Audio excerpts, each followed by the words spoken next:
Olá, estamos começando mais um STJ Notícias com alguns destaques entre os recentes julgamentos do Tribunal da Cidadania.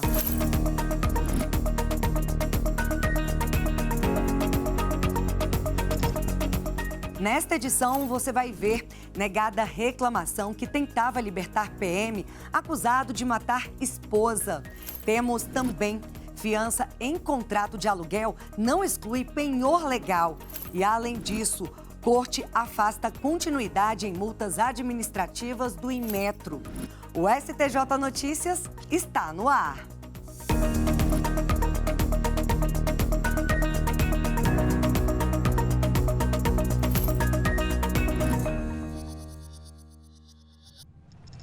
O programa desta semana começa com a decisão monocrática que negou o pedido de liberdade para policial militar acusado de matar a própria esposa dentro do apartamento do casal. A reclamação foi ajuizada pela defesa de Geraldo Leite Rosa Neto, tenente-coronel da Polícia Militar de São Paulo, preso preventivamente sob a acusação de matar a esposa, também policial militar, em fevereiro deste ano. O oficial também é acusado de fraude processual por supostamente modificar a cena do crime para deixar a impressão de que a mulher teria se suicidado. A prisão preventiva foi imposta pela Justiça Militar Estadual. Na reclamação, além do pedido de liberdade, a defesa alegou a incompetência da Justiça Militar para processar o caso.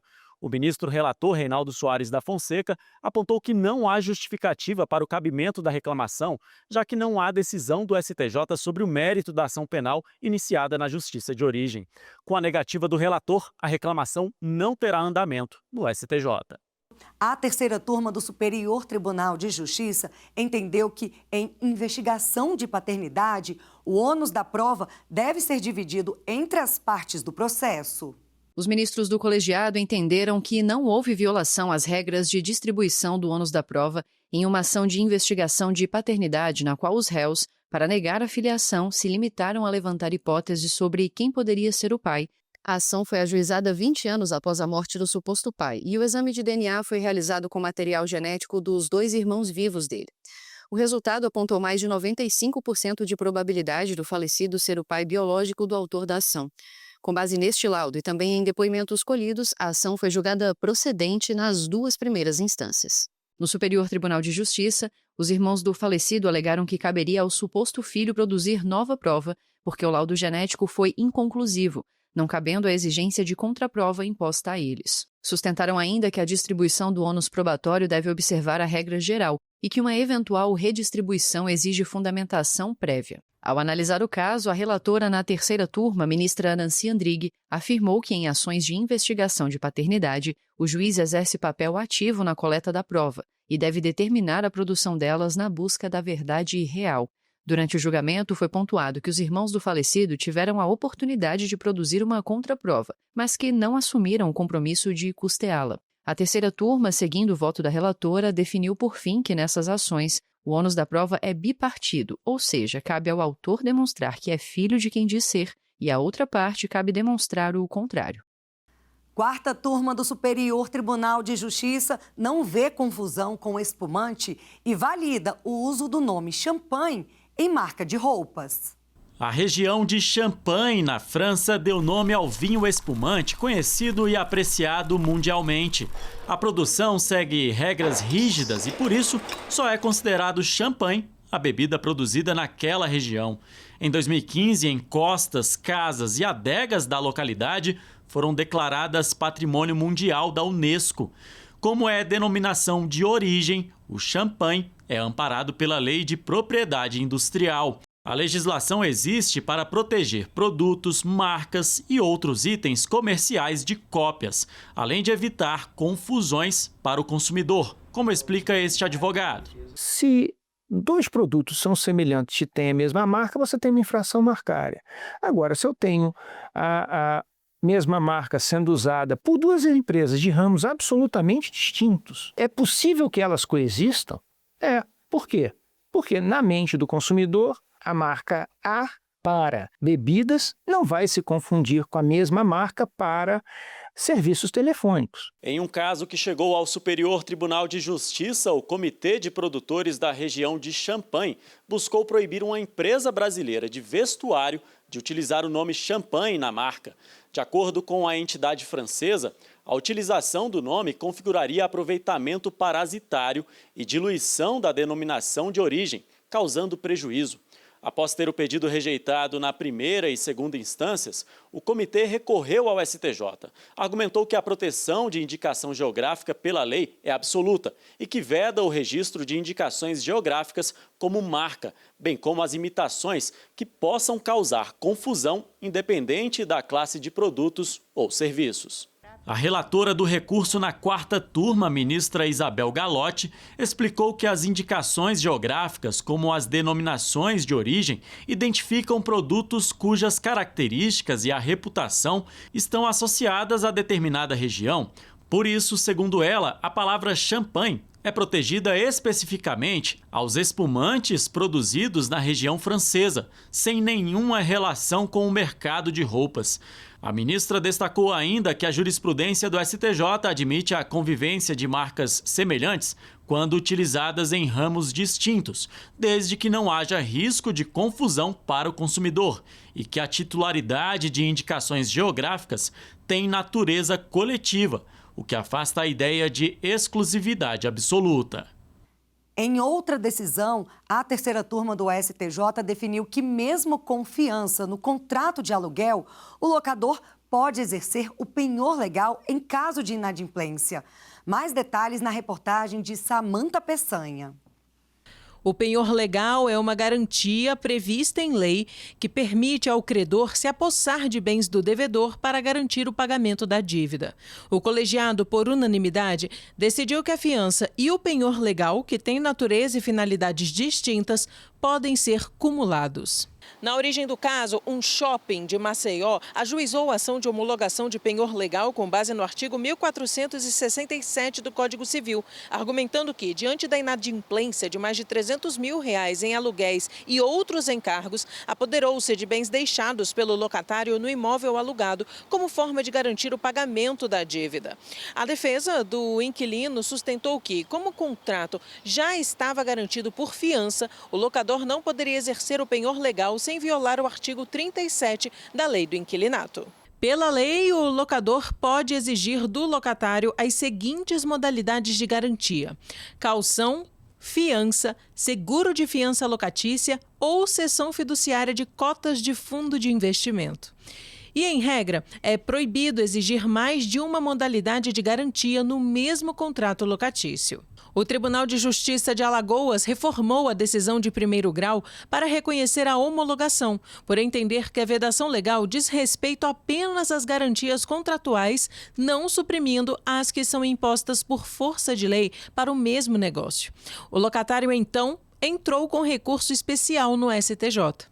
A terceira turma manteve acórdão do Tribunal Alagoano. Segundo o relator do caso, o ministro Ricardo Vilas Boas Cueva, a vedação da lei do inquilinato é norma de ordem pública, destinada a conter abusos na formação do contrato e a limitar a autonomia privada do locador quanto às garantias convencionais exigíveis do locatário. Já o penhor legal é garantia prevista em lei que, independentemente da vontade das partes, assegura a efetividade do crédito locatício na hipótese de não pagamento. Por conta disso, a vedação da lei do inquilinato não suprime o exercício do penhor legal assegurado pelo Código Civil. Com base nesse entendimento, o colegiado negou o provimento ao recurso especial do inquilino. Para entender melhor sobre o penhor legal e os limites desse instituto jurídico, convidamos um especialista para explicar o assunto. Confira comigo. O penhor legal, por sua vez, previsto no Código Civil, é um direito do locador independentemente de previsão contratual. É um direito que o locador tem de reter bens móveis que guarneçam o imóvel objeto da locação para a satisfação de débitos de aluguéis. Esse direito, naturalmente, tem que ser exercido com bom senso, com parcimônia, nos limites do valor da obrigação em aberto, ou seja, o direito de retenção está limitado a bens suficientes para a satisfação da obrigação. Na hipótese dos bens terem valor superior ao valor da dívida, a diferença, evidentemente, será restituída ao locatário. O procedimento para exercício desse direito de retenção pressupõe, naturalmente, que se faça, primeiramente, uma notificação ou uma comunicação ao locatário solicitando o pagamento dos valores em aberto. Na hipótese de persistência do não pagamento, aí sim o locador passa a ter o direito de reter esses bens para a satisfação de seu crédito. No Dia Internacional de Luta pela Eliminação da Discriminação Racial, celebrado no último dia 21, o programa Entender Direito trouxe uma edição diferente e especial. E quem traz mais detalhes é a minha colega jornalista, Fátima Uchoa. Fátima, muito obrigada pela sua participação. Imagina, Kátia, eu que agradeço a você e ao seu público também por estar aqui novamente. O que você conta pra gente, Fátima? Bom, é o seguinte, eu convidei 3 magistradas e um magistrado que participaram ativamente das discussões sobre os 49 enunciados de equidade racial aprovados durante a primeira jornada da Justiça Federal pela Equidade Racial. E o nosso Entender Direito é para abordar justamente esses enunciados que são aí norteadores, diretrizes, orientações importantes para decisões judiciais e políticas institucionais contra o racismo estrutural no sistema de justiça brasileiro. Tá certo, Fátima. E olha, vamos conferir agora um vídeo especial que você gravou sobre esse programa. Vamos lá? Sim. Na mais recente entrevista do Entender Direito, a gente conversou sobre os 49 enunciados do Conselho da Justiça Federal referentes à equidade racial e os convidados abordaram o impacto dessas diretrizes no dia a dia do sistema de justiça em diversos temas, como cotas no serviço público, discriminação racial no trabalho, intolerância religiosa contra tradições de matriz africana, comunidades quilombolas e racismo algorítmico. Nosso conteúdo está sempre disponível no canal do STJ no YouTube e nas principais plataformas de áudio. A gente se encontra! Fátima, e o Entender Direito Especial sobre os enunciados de equidade racial é apenas uma prévia de um curso maior que será promovido pelo STJ e pela Infam, a Escola Nacional de Formação e Aperfeiçoamento de Magistrados, certo? Com certeza, Kátia, é apenas uma palhinha aí do curso maior, né? O nosso Entender Direito tem 1 hora de duração, 1 hora e pouquinho de duração nas plataformas como YouTube, enfim, Spotify. E o curso maior de 12 horas, ok? Ele é o curso completo, é o curso na íntegra e já está com inscrições abertas a todos os interessados, magistradas, magistrados, servidoras, servidores, o público em geral. Pode participar, ok? Todo mundo pode participar fazendo inscrição no site da Infam até o dia 11 de abril. Repetindo, 11 de abril. Então, Fátima, fica o convite para todos assistirem ao Entender Direito e também para participarem também do curso Equidade Racial. Mais uma vez, eu te agradeço. Obrigada pela sua participação aqui no STJ Notícias. Imagina, eu que agradeço a você e ao seu público. A gente se encontra. Em outro entendimento, a terceira turma decidiu que juiz pode negar gratuidade de justiça após consulta de ofício ao sistema de informações ao judiciário. A gratuidade de justiça é um mecanismo previsto na legislação brasileira que garante que pessoas que não tenham condições de arcar com custas, taxas e despesas processuais tenham acesso ao Poder Judiciário. O benefício busca assegurar que a insuficiência financeira não seja um obstáculo para a defesa de direitos, mas existe uma série de critérios para que ele seja concedido, como explica o advogado Enivaldo Rodrigues, especialista em direito civil.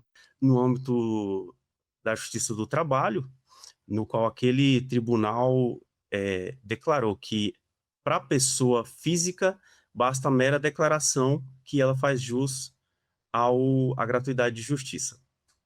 Na justiça civil em comum, alguns juízes divergem. Não basta só a declaração, você tem que efetivamente comprovar que não tem condições de pagar os custos judiciais. Os ministros da terceira turma do Superior Tribunal de Justiça julgaram o caso de um homem que teve o pedido de justiça gratuita rejeitado em primeiro grau e também pelo Tribunal de Justiça do Mato Grosso, após uma consulta ao Sistema de Informações ao Judiciário Infojude indicar que os rendimentos dele eram incompatíveis com a alegada hipossuficiência econômica.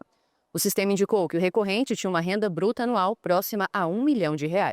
O relator do processo, o ministro Ricardo Vilas Boas Cueva, explicou que a análise dos requisitos da gratuidade de justiça é um dever do magistrado que conduz o processo e que a atual sistemática processual não especifica os meios para tal.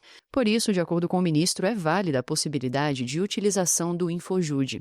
Ao negar provimento ao recurso especial do réu, os ministros da terceira turma consideraram, por unanimidade, que a utilização do sistema é prática consolidada em execuções fiscais e cíveis para localização de bens e rendimentos, e que o mesmo fundamento que autoriza a requisição de dados para satisfação de créditos judiciais é válido para a verificação da real capacidade econômica da parte. E no direito público, primeira turma do Superior Tribunal de Justiça afasta continuidade delitiva em processo sobre multas administrativas do Inmetro. A regra da continuidade delitiva, prevista no artigo 71 do Código Penal, permite que o juiz reúna vários crimes e aplique uma só pena, mas aumentada em certo percentual, o que resulta em situação melhor para o réu do que se houvesse uma pena para cada crime.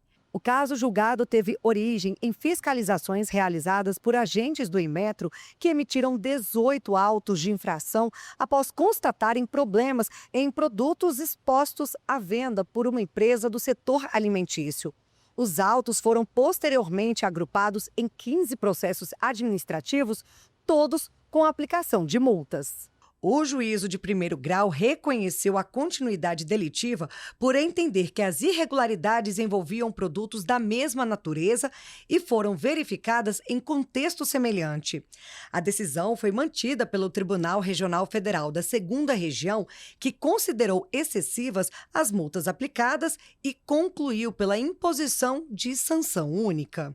Já no STJ, o colegiado da primeira turma deu provimento ao recurso do Inmetro e restabeleceu as 15 multas. O relator, ministro Gurgel de Faria, destacou que, embora precedentes anteriores do STJ tenham admitido a continuidade delitiva na esfera administrativa, o Supremo Tribunal Federal, ao analisar a nova lei de improbidade administrativa, estabeleceu que a aplicação de categorias próprias do direito penal em outros ramos sancionatórios depende de previsão legal expressa. Segundo o ministro, seria incoerente adotar a interpretação restritiva fixada pelo Supremo apenas em hipóteses de improbidade administrativa e afastá-la quando se trata de infrações administrativas decorrentes de fiscalização rotineira. O STJ estabeleceu que operadora de plano de saúde pode encerrar de forma unilateral o contrato de plano de saúde empresarial coletivo que tem menos de 30 beneficiários, desde que apresente uma justificativa aceitável para isso. Em julgamento sob o rito dos recursos repetitivos, a 2ª sessão do STJ definiu como tema 1047, tese que estabelece que a rescisão unilateral pela operadora do contrato de plano de saúde coletivo empresarial com menos de 30 beneficiários é válida, desde que apresentada motivação idônea. O relator dos recursos repetitivos, ministro Raul Araújo, explicou que o STJ já reconhecia a aplicação do Código de Defesa do Consumidor aos planos coletivos empresariais com menos de 30 beneficiários para proteger o grupo, mas pontuou que não é razoável também proibir de modo absoluto que a operadora de saúde extinga os contratos com um número menor de beneficiários, porque as circunstâncias contratuais são dinâmicas, o que exige reavaliação periódica. O voto do relator foi acompanhado pela 2ª sessão, com o entendimento de que a proximidade desse tipo de contrato com os planos individuais impõe à operadora de saúde a obrigação de apresentar uma justificativa razoável para a rescisão unilateral, para atender aos princípios da boa-fé objetiva e da função social dos contratos. Com a definição da tese, os tribunais de todo o país deverão observá-la na análise de casos semelhantes. Superior Tribunal de Justiça decide que é abusiva a limitação do número de sessões de terapia multidisciplinar prescritas ao paciente com um transtorno do espectro autista. No julgamento do tema 1295, a segunda sessão do STJ entendeu que planos de saúde não podem restringir o número de sessões de psicologia, fonoaudiologia, fisioterapia e terapia ocupacional para pessoas com TEA. Para especialistas na área, a tese firmada traz mais segurança para as pessoas com espectro autista, que precisam dessas terapias multidisciplinares para um desenvolvimento pleno. Eu entendo que haverá também uma cobrança maior de justificativa técnica, científica para essas prescrições e uma responsabilidade maior também em cima dos profissionais que fazem essas avaliações. Mas eu entendo, em linhas gerais, um avanço, um ganho muito importante para os usuários, suas famílias, uma vez que está fazendo um alinhamento relevante, né? Tanto que está previsto no Código do Consumidor, que não se pode definir arbitrariamente de forma taxativa a quantidade de sessões, e se debruçar com um olhar sobre o indivíduo, que cada caso demandará uma energia, um cuidado muito diferenciado. Essa questão das sessões e das terapias, elas vão facilitar e proporcionar uma qualidade de vida muito diferenciada de uma pessoa que, por exemplo, não tem ou tem um número muito limitado de terapias. O Flávio é músico e musicoterapeuta. Ele utiliza a arte como um instrumento para auxiliar pessoas com autismo no desenvolvimento cognitivo e na comunicação. Ele também tem um filho com TEA, que faz terapias multidisciplinares desde que recebeu o diagnóstico, e conta que esse acompanhamento mudou a vida de toda a família. Foi anos, ele demorou um tempão para cantar, tirei o pau do gato, assim. Um dia que ele cantou, até me emociona, assim, porque parece que ele rodou a roda da manivela, né? Entendeu como funciona a roda, assim. E foi só evolução depois disso. Hoje ele está alfabetizado, acompanha normal a turma, que eu desejo que todos os pais atípicos possam vivenciar o que eu vivenciei, que o meu filho vivenciou, né? No julgamento no STJ, o relator, ministro Antônio Carlos Ferreira, ressaltou que não há uma lei que trate especificamente da limitação do número de sessões de terapias multidisciplinares. No entanto, ele explicou que uma medida provisória incluiu na Lei dos Planos de Saúde uma vedação genérica à imposição de limite financeiro às coberturas. Embora esse dispositivo não cite expressamente terapias por psicólogos, fonoaudiólogos, fisioterapeutas e terapeutas ocupacionais, o relator afirmou que a referência a profissionais e serviços de saúde permite concluir que a vedação também se aplica a esses entendimentos. Em um dos recursos representativos da controvérsia, a segunda sessão reformou o acórdão do Tribunal de Justiça de São Paulo que restringia o atendimento a 18 sessões por ano. Para o colegiado, a limitação do número de sessões é abusiva. A tese firmada pelo STJ deve ser aplicada por juízes e tribunais de todo o país. Essa decisão do STJ não fala apenas sobre planos de saúde. Ela reforça algo maior: o direito ao cuidado, ao respeito e à inclusão das pessoas com autismo. E esse tema ganha ainda mais força com uma data muito importante: o Dia Mundial da Conscientização do Autismo, celebrado em 2 de abril. Criada pela ONU, a data tem como objetivo reduzir o preconceito e promover a inclusão. Nesse contexto, o STJ reafirma seu papel como Tribunal da Cidadania na garantia dos direitos. Confira comigo alguns julgados da Corte sobre o assunto.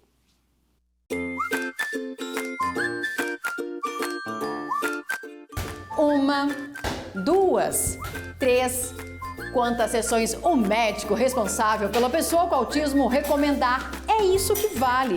A indicação deve ser respeitada. Nada de pagar IPI, ICMS e IPVA para a compra de carro por pessoas com autismo. A isenção tributária vale mesmo que o veículo seja dirigido por outra pessoa. Ecoterapia, musicoterapia e hidroterapia devem ter cobertura obrigatória pelos planos de saúde para pessoas com autismo. Decisões do Superior Tribunal de Justiça que promovem dignidade, inclusão e respeito. Mais direitos, mais cidadania. E o STJ Notícias vai ficando por aqui. Se quiser saber mais sobre decisões e outras informações do tribunal, é só acessar o site oficial, o canal da Corte no YouTube e as plataformas de áudio e as redes sociais. Até o próximo programa.